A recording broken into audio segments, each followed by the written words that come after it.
What's up, guys, and welcome to another episode of Inside the Ice by Game Changer Sports Network. The NHL Playoffs are here, and today me and Kevin are going to be breaking down the first round matchups in the Western and Eastern Conference playoffs, around, as well as our predictions with what will happen in those rounds, and as well as our prediction of who we think will win the Stanley Cup. So, Kevin, do you want to hop right into the Eastern Conference and start us off? Absolutely. I'm going to start up with matchup number one we have with Tampa Bay Lightning, which is the first seed in the Atlantic, versus the Columbus Blue Jackets, which is the second wild card. Tampa Bay Lightning, President Cup trophy winners this year.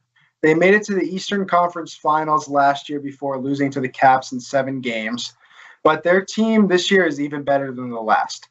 They have 62 wins and a plus 103 goal differential to end the year.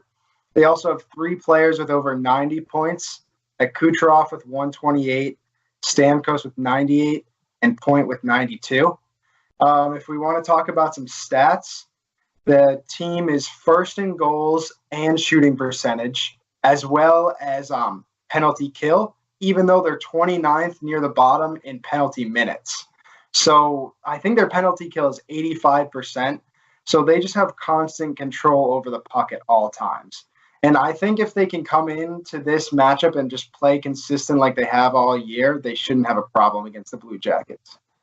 Yeah, I absolutely agree with you. And just to back up, you said there's 3 players with over 90 points on that roster. There's also, including those 3 players, there's 12 players with over 30 points. So this team is definitely deep and can definitely score goals. On the other end, you have the Columbus Blue Jackets in the second wild card. In special teams, they struggle on the power play, being the 28th best power play. And however, they are second on the penalty kill, just behind Tampa Bay. But like you said, Tampa Bay has dominated all year long, and Tampa Bay has shown that they can dominate at home and on the road. So I do expect to see this series be ended very quickly. This series, out of all of them, I think has the most chances of being a sweep. But I think this series should be done very quickly. What's your guess on that? Yeah, I mean, the Blue Jackets barely snuck into the playoffs over the Canadiens when you really look at those last 5 to 10 games. And since their beginning as a team, they've reached the playoffs 4 times, but they've never won a series. I mean, it's not all bad news. Like their deadline pickups, like Duchesne and Dzingel, made great additions. And I mean, Panarin and Atkinson are both solid players. I think if they play defense, they'll be able to avoid the sweep. But to be honest, I think Tampa Bay is going to take this series in 5 games. Yeah, I would have to agree with you on that one. There is a chance I think that Tampa Bay could sweep, but I'm giving Columbus the benefit of the doubt and saying that it's going to be in 5, that they'll get 1 out of Tampa Bay. So that's the first series in the Atlantic Division. The second series is the Boston Bruins versus the Toronto Maple Leafs. This is the second year in a row that Boston and Toronto has met in the first round. Boston finished with a goal differential of plus 44 and finished off the last 10 games 6-4-0 and are third on the power play. So they do have a strong power play. They're in the middle of the pack on the penalty kill, so that's solid. My main concern is with Boston is if Tuukka Rask and Halak can stay strong as they have all year long. Boston does have the strongest goalie duo, but in past years we have seen Tuukka Rask have his struggles in the playoffs. However, with Boston having home ice and having a home record of 29-9-3, that does help the Boston Bruins a lot in this series. I agree with you 100%. I also had that little stat about their home record written down. I think they really have to capitalize on their home advantage. Going back into their goalies, Halak is 22-11-4 on the year, and Rask is 27-13-4. So I think even if we saw a bit of a decline with just the playoff pressure from one of them, The other one should be solid enough to help through that first game or two. An interesting fact about the Bruins is that they're actually, at the end of the year, they tied with the Flames for second most points in the league, which was pretty interesting. But I'm going to hop right now into the Toronto Maple Leafs, the third seed in the Atlantic. They're facing an identical matchup from last year. I mean, a few players have changed, but I mean, the Leafs are looking for a new outcome, really. Some stats from their team on the year: they're second in faceoff and fourth in goals scored and shots on goal. So I think they just have, if they can take control of the puck and really stop the Bruins from dominating, I think as we've seen, if you let the Bruins kind of get off to a slow start, maybe you can get ahead of them. But once it's like coming towards the second and third period, if the Bruins are scoring 2-3 goals, it's really hard to get puck control back from them. But with talent like Marner, Tavares, and Matthews, it's definitely going to be a very interesting showdown. And I find it interesting that Nylander did miss the beginning of the season with all that contract crap. He did finish the season with 54 games played, only recording 27 goals. So I'm going to be interested to see what he does in this series. But you also have to take note of that line in Boston: Marchand, Pastrnak, and Bergeron. Marchand hitting 100 points, Pastrnak hitting 81 points, and Bergeron hitting 79 points. Bergeron and Pastrnak both missed time this year, each about 15 to 17 games. And when Bergeron was out, Krejci stepped up and has recorded 73 points in this season. And then on defense, Torrey Krug, and I'm not the biggest Krug fan, but he only played 64 games this year and recorded 53 points. So I think if the Bruins can stay healthy, they're definitely going to have a good playoff run. Absolutely. What are you giving it for this matchup? I'm giving this matchup one less game than last year, and I'm saying Boston's going to take the Toronto Maple Leafs in 6. I agree with you, and I think my biggest reason has to be because of the goalie situation in Toronto. If Toronto can't capitalize on offense and has to rely on defense and goaltending for a lot of their games, they just don't have a solid backup right now. So I'm with you, Boston, in 6 games. And with that, I'm going to hop into the third matchup, which is going to be Metro Division. So we have the Washington Capitals, who are the first seed in the Metro, versus the Carolina Hurricanes, who are the first wild card in the East. So Washington Capitals, Stanley Cup defending champions, looking to make another run at the title. Regardless of whether they play home or away this year, they're definitely going to put up a huge fight, which obviously makes them dangerous in the playoffs. And as we've seen throughout various games throughout the year, even if they're not winning them, they're very capable of coming back from large deficits, as we've seen. And I'm just going to go into a couple stats really quick. They're second in shooting percentage, fifth in goals scored, but actually, surprisingly, they're 31st last in face-off percentage. So even though they're not getting that control of the puck off the face-off, they're still capitalizing on every chance they get. Yeah, the Washington Capitals as defending champs, I believe, are in a good spot right now. Like you said, there's no difference, in my opinion, between whether they play at home or on the road. But I do like that they solidified home ice for the first 2 rounds at least. They're going to be taking on the Carolina Hurricanes, who are in the playoffs for the first time since 2009 when they were eliminated in the Eastern Conference Finals 4-0 by the Pittsburgh Penguins. The Carolina Hurricanes, as a wildcard team, I have some concerns about their inexperience in the playoffs. However, I feel as an organization, this season has to be a win. This is Rod Brindamore's first season as head coach, and he got his old team back to the playoffs. They're 8th on the penalty kill. Towards the end of the pack, 20th on the power play. However, they do have some good stats in their back pocket. They have the most shots on goal per game and the 3rd least shots against per game. So as a wildcard team, those are some good stats to have. Like Washington, they aren't too far behind them in the ability to win at home or on the road. and they finished off the year with a 3-game winning streak to stay in that top wild card spot. Right. As you were saying, Hurricanes haven't been in the playoff for that 10-year span. So a lot of their players and coaching staff are going to be new to this type of pressure. My biggest thing that I'm nervous about with the Canes is that they were swept 0-3-1 in their season series with the Caps. But I really don't think the Canes are just going to roll over and take it.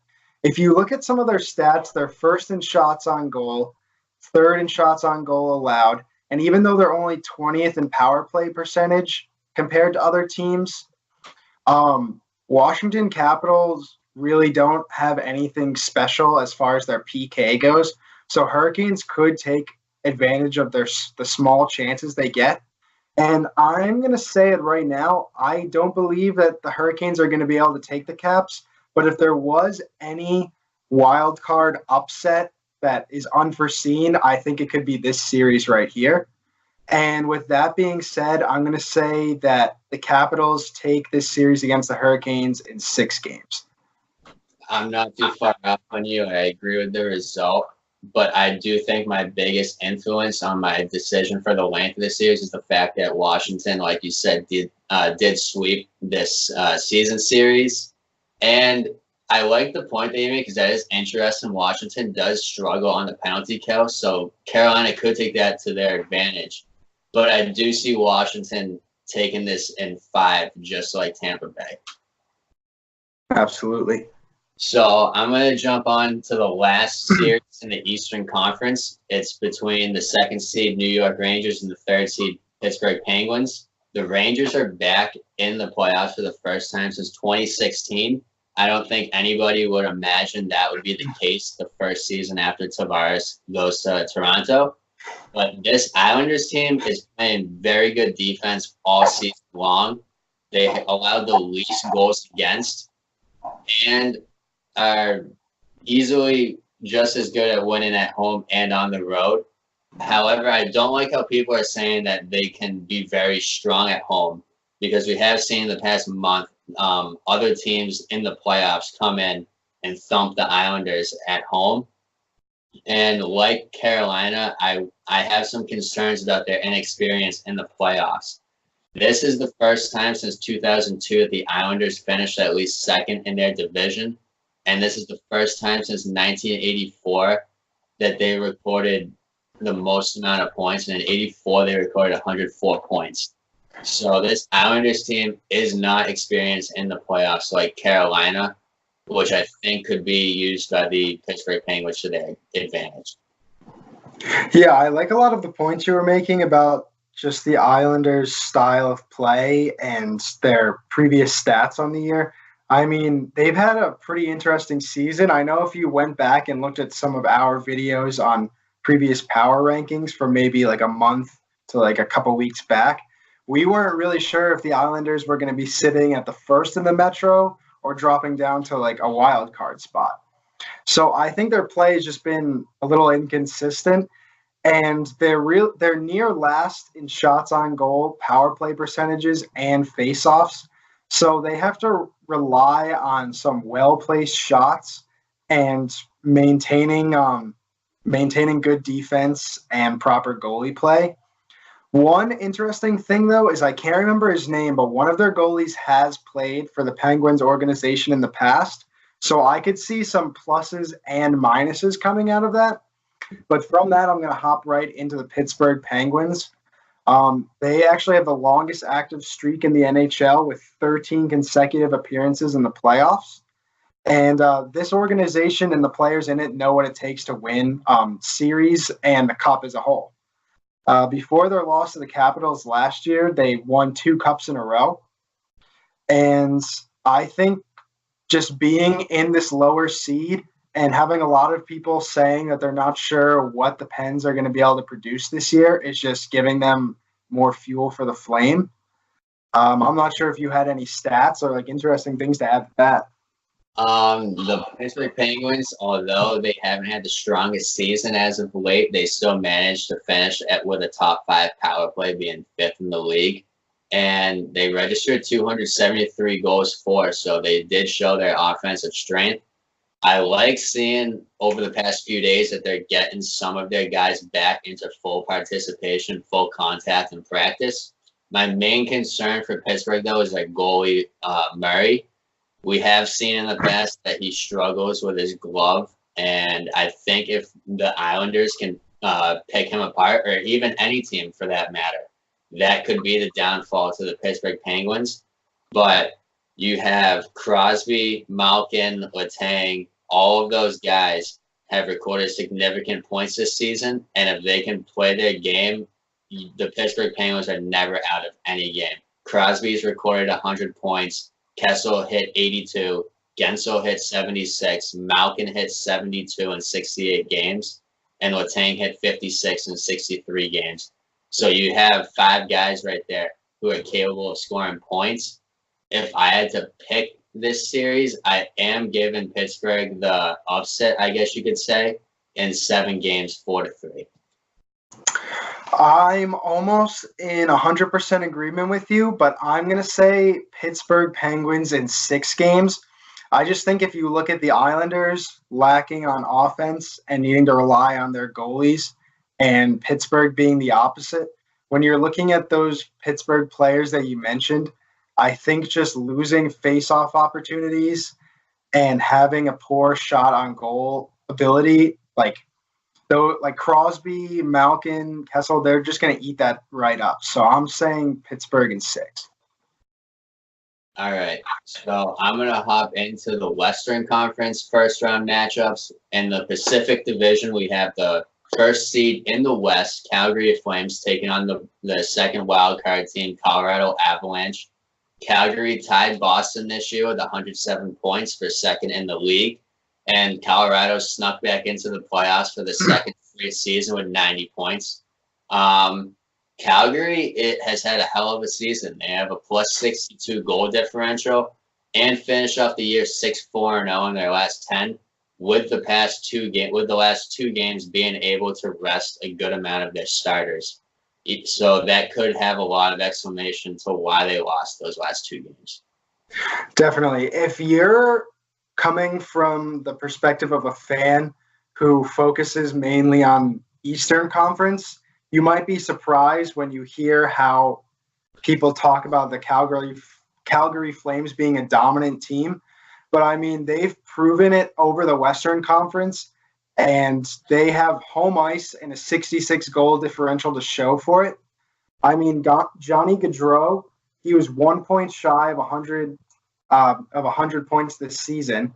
And when you're looking at their stats, they're tied second for goals, and they're third in the league for shooting and face-off percentages. So they have the ability. I mean, when you see them lose, you're not seeing them lose by a lot of points, but oftentimes when you see them win, they're winning by 2 or 3 goals. They're also first in shots and goals allowed and 9th in goals allowed. So while they do let goals in here and there, they're taking care of just the idea of when teams say get the puck to the net and hope for like one of those sloppy goals. They're taking care of that. The only thing is their power play and penalty kill are middle of the line, so they really have to rely on their full strength attack. What were you going to say? I was just going to add, I think the city of Calgary is long overdue for a deep playoff run by the Flames. I was looking online earlier. Since the 2004 Cup appearance against the Lightning, they only have 1 second-round appearance, and this is their 7th playoff appearance since then. So if they don't make it to the second round this year, then they're gonna have 6 first-round playoff bounces since the 2004 Cup. Yeah, which is crazy because they missed the playoffs last year, and they actually had a quick sweep. The Ducks swept them in the 16-17 playoffs. So this is really, I think this is their year to prove to their fans and to the team that they can go far into the playoff run. I'm going to hop right into Colorado now, the second wild card. This is their return to the playoffs again after last year. And they're also a team who's trying to see how far they can make it into the depths of the playoffs. My biggest fear about them being in a wild card spot is they have an unimpressive away record. And I think a lot of the games are going to rely heavily on the abilities of McKinnon, Rantanen, and Landeskog, which, I mean, with the exception of McKinnon, I don't think the other two have really played to their full potential this year. Looking at some team stats, their power play percentage is 7th, and their penalty kill is 25th. So any advantage they get on the slip up from the other team is what they have to rely on if the games are close or if they're down by a few, especially since their face-off percentage is at 26 and their shots on goal allowed is 20th in the league compared to other teams. So, I mean, they have to take advantage of any small opening they find. I think the only thing that Colorado can ride in the playoffs is the fact that their last 10 games, they went 7-1-2. And like you said, that first line, I feel, is their whole team. McKinnon registered 99 points, Rantanen got 87, and Landeskog got 75. So I think if Colorado wants to have any chance in this series, that line is going to have to perform, and they're going to have to ride the momentum wave that got them into that wild card spot. But I do see the Flames taking this in 5 games. I agree with you. I see the Flames taking it in 5 games. And as we were saying with the Lightning Columbus last round, if there is any series in this Western Conference where we could see a sweep early on, I would say it's going to be this one. Yeah. I'm going to hop into the next matchup in the Pacific, which will be the San Jose Sharks versus the Vegas Golden Knights. This is the Sharks' 4th consecutive year in the playoffs. Carlson is back off the IR. He actually played in the 82nd regular season game. I think he registered like a +3. I don't know if he got any points or assists, but he's definitely back in the action, at least more than just a limited player coming off injury would be. Their biggest thing that worries me in their last 10 games of the season, they were 3-6-1. And I think before that, if you look at their last going from 70 to 80, they were like 1-8-1.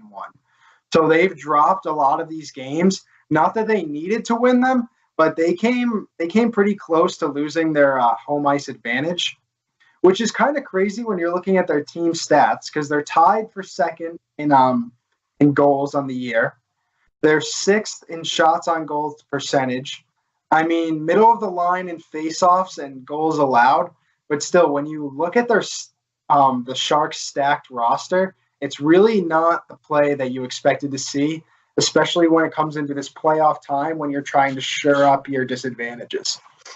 Yeah, definitely. Just to continue on that point of the individual stats with the roster, they have 8 players with over 50 points. They're led by Burns with 83, and then Carlson, like you said, came back in that last game. And in just 53 games played this year, he's registered 45 points.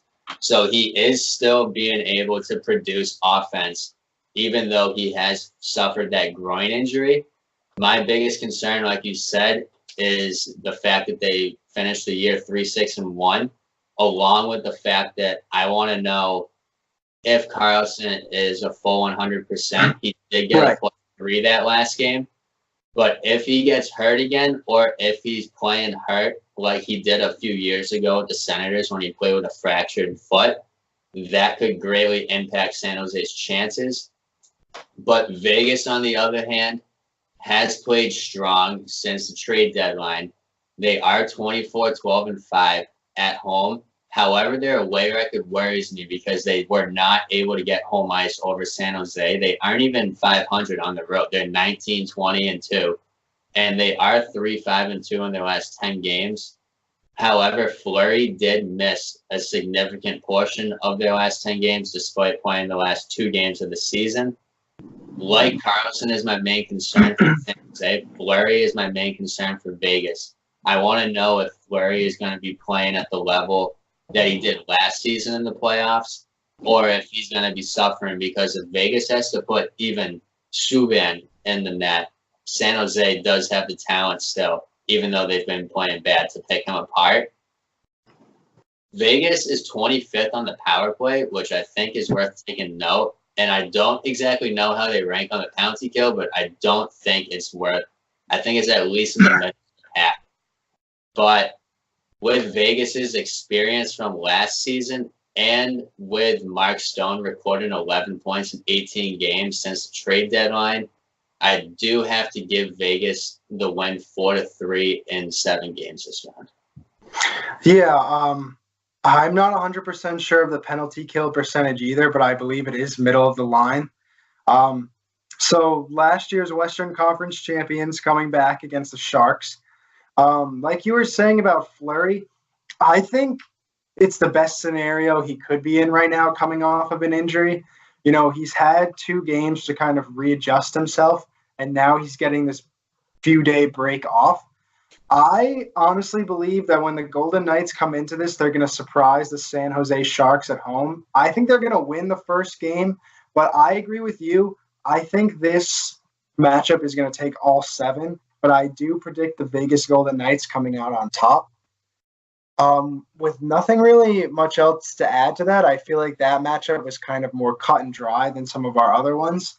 I'm going to hop into the next one in this Western series, which is going to be the Nashville Predators, who are the first seed in the Central Division, versus the Dallas Stars, who are the first wild card in the Western Conference. So Nashville Predators, they've got a little streak of their own in the playoffs going. This is their 5th consecutive year. But I think their window for winning a cup is closing quickly. They seem to have rebounded from their end-of-season troubles and were even able to take the first seed in the Central Division, which I know in that last week or two was like up in the air as far as who was going to grab it, which obviously led to some great hockey games. But they have a great home record and a lot of experienced players. They had a ton last year, and they were able to make some great pickups at the deadline. So I think the key for the Predators in this matchup is to stay on the offensive, even if they find themselves needing to make risky plays. I think there have been a lot of doubts on Pekka Rinne's performance and how he'll hold up in the playoffs. But, I mean, like we've been talking about, if you're looking at all of these other goalies who we're unsure about, the Rinne talk is kind of not overpowered the other ones. So I think he'll do well, especially against a Dallas Stars team who's really yet to prove themselves as having as big of an offensive potential as they could. Yeah, Nashville did finish off the season fairly strong, and as you could probably see in weeks leading up to this, my biggest concern of this team is their lack of consistent contender play. But they did finish the season 7-2-1 in their last 10 games and won the last 3 games in a row. They're 6th on the penalty kill, which is good. However, they have the worst power play in the league, which Nashville is gonna need to improve dramatically, in my opinion. If they're gonna need to be able to score on the power play if they're gonna win games, in my opinion. But Dallas is also very good on the penalty kill, 5th in the league. They finished the season 6-3-1 to slide into that first wild card spot. They have the 2nd fewest goals against, and I think that's to the courtesy of Ben Bishop. He has 7 shutouts, a save percentage of .934, and is averaging 1.98 goals against on the year. The save percentage and the goals against are both league best. So he is definitely in the running for the Vezina Trophy. I do agree, Dallas is coming off a 2-year playoff drought, so I don't know how much they have proven themselves as a team that can go in and win series against other contenders. They do home record of 24-14-3. However, they did not help themselves by being a wild card team because their away record is just 19-18-4. So that's definitely a cause for concern to me. If I had to go with my gut right now, I'm going to say Nashville in 6, just because of all the experience that Nashville has and the fact that I think Nashville has been getting healthier and playing better over the past 10 games. Yeah, definitely. I agree with you on that one. I mean, the Dallas Stars really aren't playoff battle tested. I think their best advantage would be to stay on the defensive, give the Preds not too much room. Actually, a little side note I was thinking about, Dallas Stars, Nashville Predators would be a pretty interesting rivalry if they developed something like that over this season and the next few. But going into my pick, I'm going to agree with you. Nashville Predators in 6 games. Like we kind of said with the last wild card matchup in the East, I think if there was anyone who could be a large upset, maybe the Stars could overtake the Predators, but that's only if Nashville doesn't take advantage of this rest they've got and the time they can take to kind of shore up their lines and decide who's going to be playing with who to make the best offensive moves. But with that, I'm going to hop into our final matchup in this video, which is going to be the Winnipeg Jets versus the St. Louis Blues. Winnipeg Jets are returning to the playoffs this season in hope of another deep run. However, we did see a bit of a drop in play towards the end, and in my opinion, they were lucky to keep home ice against the Blues. A few team stats right now: they're 5th in shooting and 7th in goals, while also being 4th in power play percentage. So I think very similar to the Nashville Predators, the Winnipeg Jets need to remain heavy on offense, which they could face a lot of trouble against the Blues. Their goalie matchup right now of Allen and Binnington, I don't think we've seen anything stronger from a Western Conference goalie team this year or maybe in the past couple. I think the Blues are ready to play spoiler. And even though they weren't able to clinch any home ice, they do have an over 500 away record. So I could definitely see them fighting their way over the Jets to the next round. Yeah, like you said, the Jets and Nashville have both not really played up to their potential. The Jets and Nashville were the top 2 teams in the league last year. So we were both expecting both of those teams to be, once again, at least in the top 5 this year, and that didn't happen. The Jets finished their last 10 games 4-5-1 and were 4th on the power play. But I want to see if Patrick Laine can get any hot streak going because he's only registered 50 points this year. But the Blues, in my opinion, are the hottest team in the league right now, and it can arguably be said that they're the best team since late January. They're 8-1-1 in their last 10, and that has been greatly guided by Jordan Binnington, the rookie in net. He had a save percentage of .927 and a goals against average of 1.89 and recorded 5 shutouts. St. Louis, with the help of Tarasenko, O'Reilly, and Pietrangelo, I think will be able to get by Winnipeg in this series despite not having home ice because, like you said, they are above 500 on the road. This series could end up being a dogfight, but I think with the Blues playing as hot as they have as of late and the Jets not really showing us much as of late, I think St. Louis is going to take this in 6 games. I agree with you for the most part. I'm actually going to go ahead and say that the St. Louis Blues are going to take it in 5 games. But that wraps up our first round matchups. Did you want to hop back into the Eastern Conference and go over who you think is going to make it even further into the playoffs? Yeah, so the first round we have Tampa, Boston, Washington, and Pittsburgh all advancing to the second round. In that round, as of right now, I expect to see Boston somehow pull out a victory over Tampa. And I do expect to see Pittsburgh get revenge over the defending champs and take down the Washington Capitals, which would lead to a Boston-Pittsburgh Eastern Conference Finals. All right. I'm going to start with where I agree with you. I agree Pittsburgh's going to be out for revenge against the Washington Capitals. I think the Capitals might even underestimate them a little bit. So I see Pittsburgh going over them.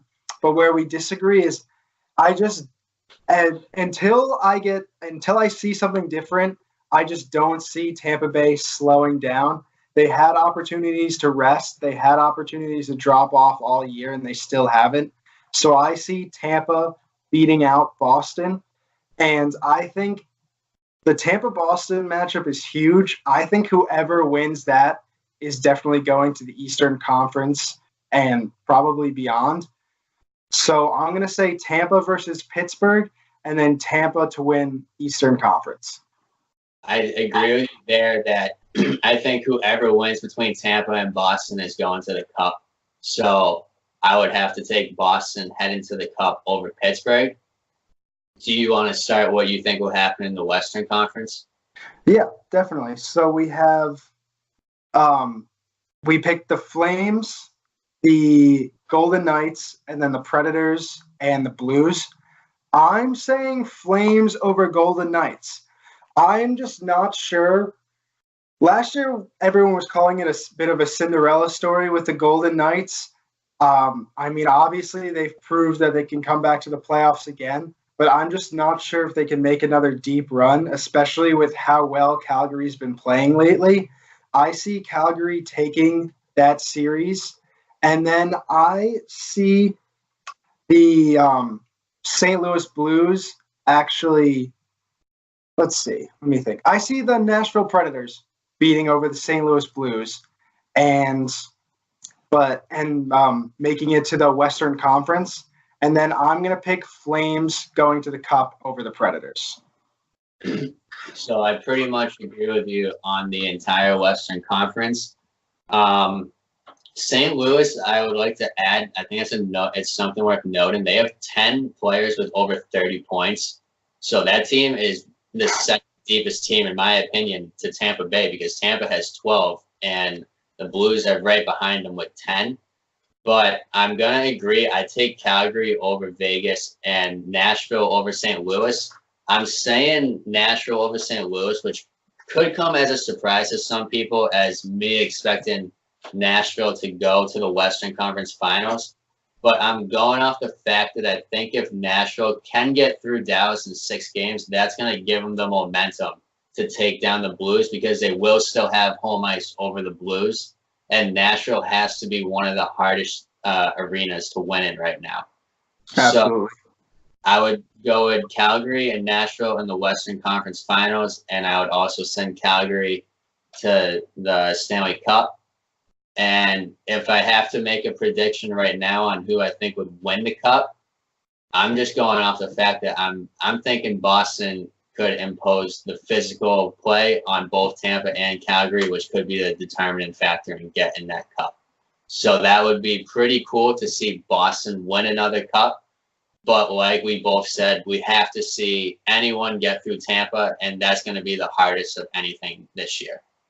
Right. And I might be coming at it with a little bit of a bias, but I honestly think that until, like we said, we get proved wrong or see something different in the playoffs, I really think the Eastern Conference teams had a bit of a rougher run and are playing some more experienced opponents this time around. So I'm saying Tampa to take the Cup, but honestly, I'm really predicting whoever is coming out of the East to take the Cup over the Western team.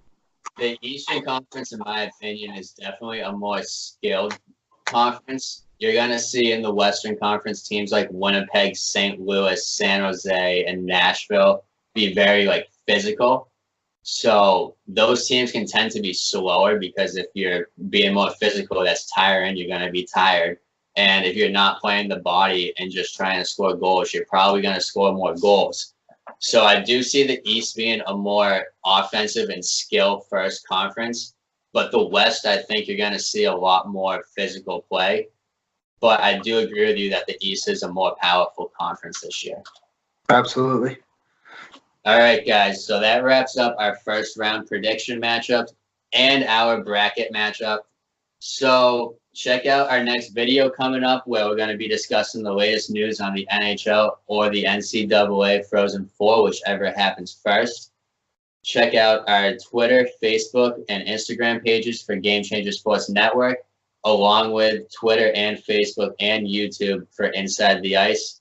I'll catch you guys later. Enjoy the playoffs, guys. Face off at 7 o'clock on Wednesday. It's the best time of year.